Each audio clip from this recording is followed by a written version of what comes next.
Earlier this week, Chase Bank rescued First Republic Bank when they collapsed. And when that happened, Jamie Dimon, who is the CEO of JP Morgan Chase Bank, said that it seems like this part of the banking crisis is over, essentially saying that this should calm down the banking sector. Well, just a few days later, that same week, we're now seeing two banks getting hit very hard. Number one is PacWest, who is on the verge of collapsing right now. And number two is Western Alliance, whose stock is crashing very hard. Now, to put it in perspective, PacWest and Western Alliance are about 20 to 25% of the size of First Republic Bank, but it shows that there's broader concern, worry, and fear in the banking sector. And there's two factors that are contributing to the hurt in the stocks of these two and many other regional banks. Number one is short selling, and number two is people pulling their cash out of these regional banks. And let me start by talking about PacWest, because PacWest seems to be in worst financial situation right now, because just recently they announced publicly that they are exploring their options. Essentially, they're exploring the option to sell or be rescued, because it looks like that they are going to fail. And so they're trying to explore whatever options that there are, because they don't want to be seized by FDIC. If you're seized by FDIC, essentially that means that you completely collapse and then the government has to come in and rescue you. But what they're looking for is a private market rescue, kind of like how when JP Morgan Chase Bank privately rescued First Republic Bank, they went in out and bought the assets from First Republic Bank. Well, it seems like PacWest Bank is looking for something similar. And what PacWest said is, quote, "The company will continue to evaluate all options to maximize shareholder value." And what's interesting is they went on to talk about the deposits at PacWest. And what they said is that they have not experienced out of the ordinary deposit flows after First Republic Bank collapsed. And so this is where understanding the banking system is very important, because the banking system relies on you depositing money in the bank and then keeping your money there. Because when you deposit your money in the bank is going to take the $100 that you deposited, turn around and lend it out to somebody else.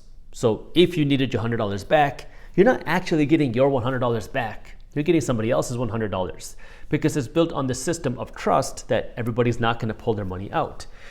Well, after the Silicon Valley Bank collapse in March, lots of people started to get worried, and they started to pull their money out of smaller banks, moving their money to bigger banks because of statements by the Treasury Department saying that they were only going to guarantee deposits if the bank collapse was going to cause contagion. So that naturally caused people to pull their money out. Well, now the thing that's causing people to pull their money out of regional banks isn't just bank failures, but it's bank stock crashes. And there's a couple reasons now why we've been seeing a lot of these bank stocks crash. But think of it this way. You are keeping your money, your savings, your investments, your cash in a bank. And then you go into the news and you see that the stock of your bank has fallen by 20, 30, 40, maybe even 50%. What's that going to do in terms of sentiment if you have your cash in the bank? Well, it kind of becomes a self-fulfilling prophecy, because now the stock starts crashing, and then the people who have their cash in the bank hear the news of the stock crashing, and then that causes people to then pull their money out. We saw this exact same thing happen with First Republic Bank, and PacWest is saying they haven't seen any out of the ordinary deposit outflows after the First Republic collapse, but they didn't mention after the stock started crashing if they've seen out of the ordinary outflows, because if I had to guess, I would guess that now that their stock is crashing so hard, you're seeing more people want to pull their money out. Now, this is where now I want to talk about what short sellers are doing, because some of this bank stock manipulation has to do with hedge funds and short sellers who are putting a lot of downward pressure on the stock price, which is kind of like contributing to the bank failures. Now, we did a full deep dive and write-up of this on Market Briefs, which is my free financial newsletter, which is why if you haven't joined Market Briefs yet, it's a completely free and easy way for you to stay up to date on what's happening in the top financial news. You can read it in less than 5 minutes every morning, and we break down what's happening in the economy, the housing market, the stock market, and we even created a banking section. That way you can stay up to date on what's going on when it's happening. It's a fun and easy to read, and you can click the link down in the description below to join Market Briefs. for free. And going back to the topic of short selling. So short selling is when you bet that a stock is going to go down. When you invest in a company, you are buying the stock hoping that it's going to go up in price. If it goes up in price and you sell, you made a profit. Short selling is the opposite. You think that the stock is going to go down in price, and so instead of buying it and selling it, you sell it and then buy it. It's a little bit of a confusing process, but just know that you put downward pressure on the stock price when you short, you put upward pressure on the stock price when you buy. And so what we've been seeing happen is that there's been a lot of shorting of regional banks, such as PacWest and Western Alliance. And this is where now it's building more of that stock fear, which contributes to the actual banking problems. Because what PacWest said is that after the First Republic collapse, they didn't see a massive run on the bank. But now, if I had to guess, and again, this is just me guessing, if I had to guess, when people see their bank stock fall by 20, 30, 40%, that then creates bank runs.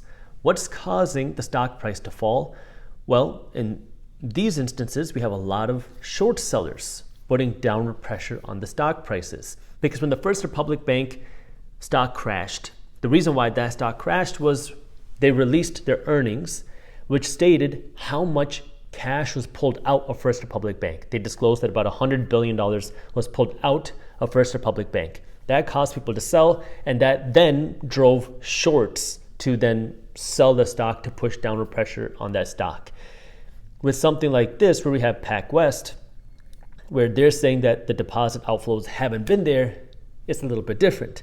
Now we're seeing the short sellers, where hedge funds, institutions, and regular people shorting the stock, causing it to crash, which then creates bank runs, which could then create a banking failure. And now we have PacWest in a situation where they are looking for whatever options they have to stay alive, meaning AKA get acquired in a fire sale. So PacWest has already admitted that they're looking at whatever options there are, and it may not be long before we hear that PacWest is no longer PacWest. We'll see what happens with that. I'll be keeping you posted here in Market Briefs. Then we have Western Alliance, whose stock has also been getting hit very hard, but they have a different perspective. And what they're saying is, quote, Western Alliance is not exploring a sale, nor has it hired an advisor to explore strategic options. And so Western Alliance has been seeing their stock price crash. Again, a big part of that has to do with the short sellers putting downward pressure on the stock.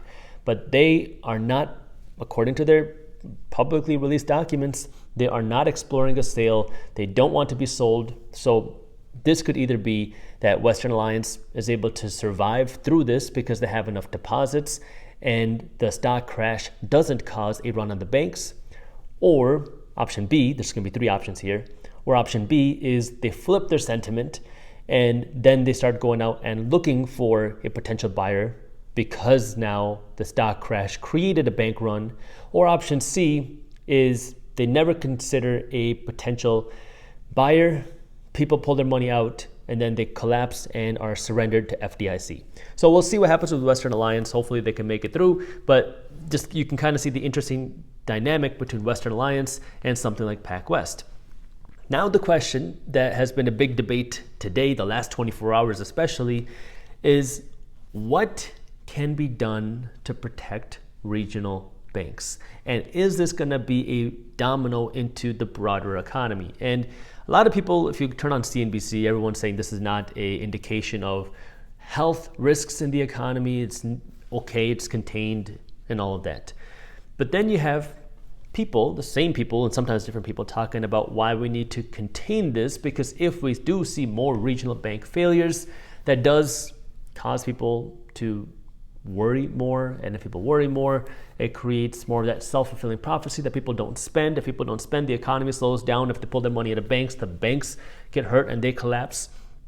And this is where there's been a big debate, especially over the last 24 hours, where people have been pushing the Fed and Congress to increase FDIC limits beyond $250,000.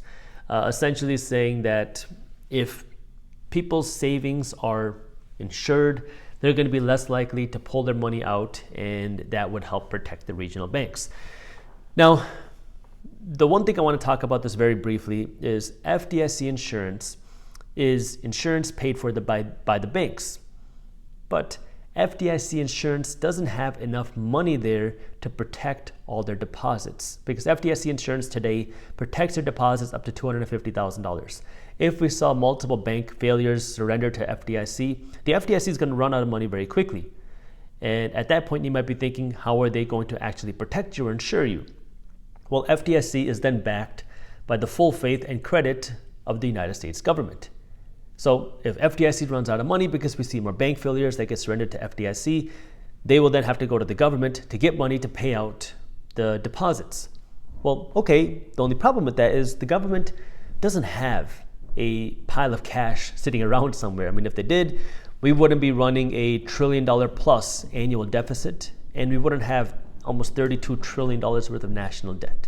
So the government doesn't have this cash pile, which means if FDIC doesn't have enough money to insure the deposits as it is, if you increase the FDIC insurance, that means the FDIC is going to have a bigger potential liability. And if we do then see more bank failures, that means FDIC would then have to turn to the government to bail them out, essentially. And if the government doesn't have any money, then the government would then have to turn to the Federal Reserve Bank, who would then have to print the money and then fund the government's bailout of FDIC. Now, this is where you have to understand, how does the government then pay back the Federal Reserve Bank? Because while the Fed can print this money out of thin air, the money has to be paid back. I mean, the government only has one source of income. You, me, taxpayers with tax dollars. And so when the government borrows money from the Fed, because when the Fed prints money and gives it to the government, it's a loan to the government. The government then has to pay this money back plus interest. So now you have the government who has bigger interest payments, and then you have the cost of money printing, which is inflation.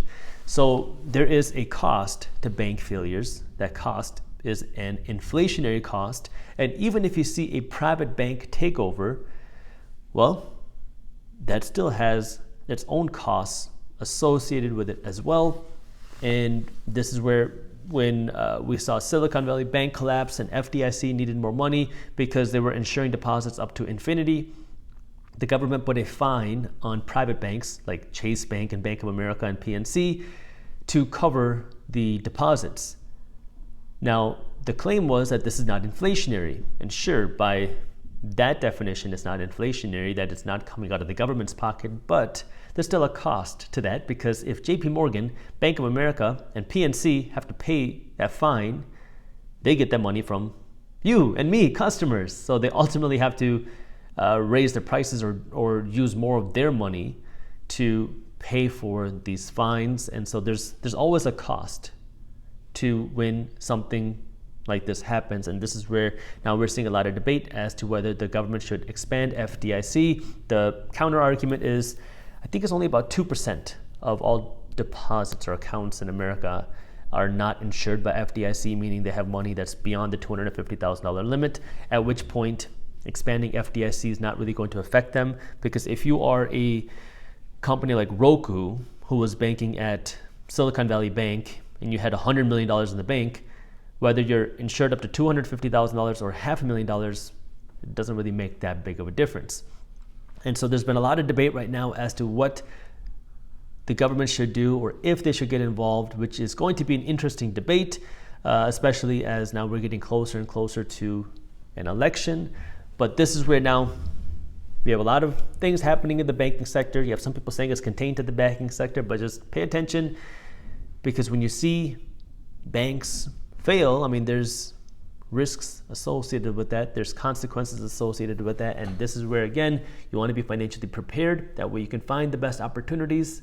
That way, instead of you being the one that's panicking and freaking out, you can find opportunities in a crisis, and you can use it as an opportunity to make yourself wealthier.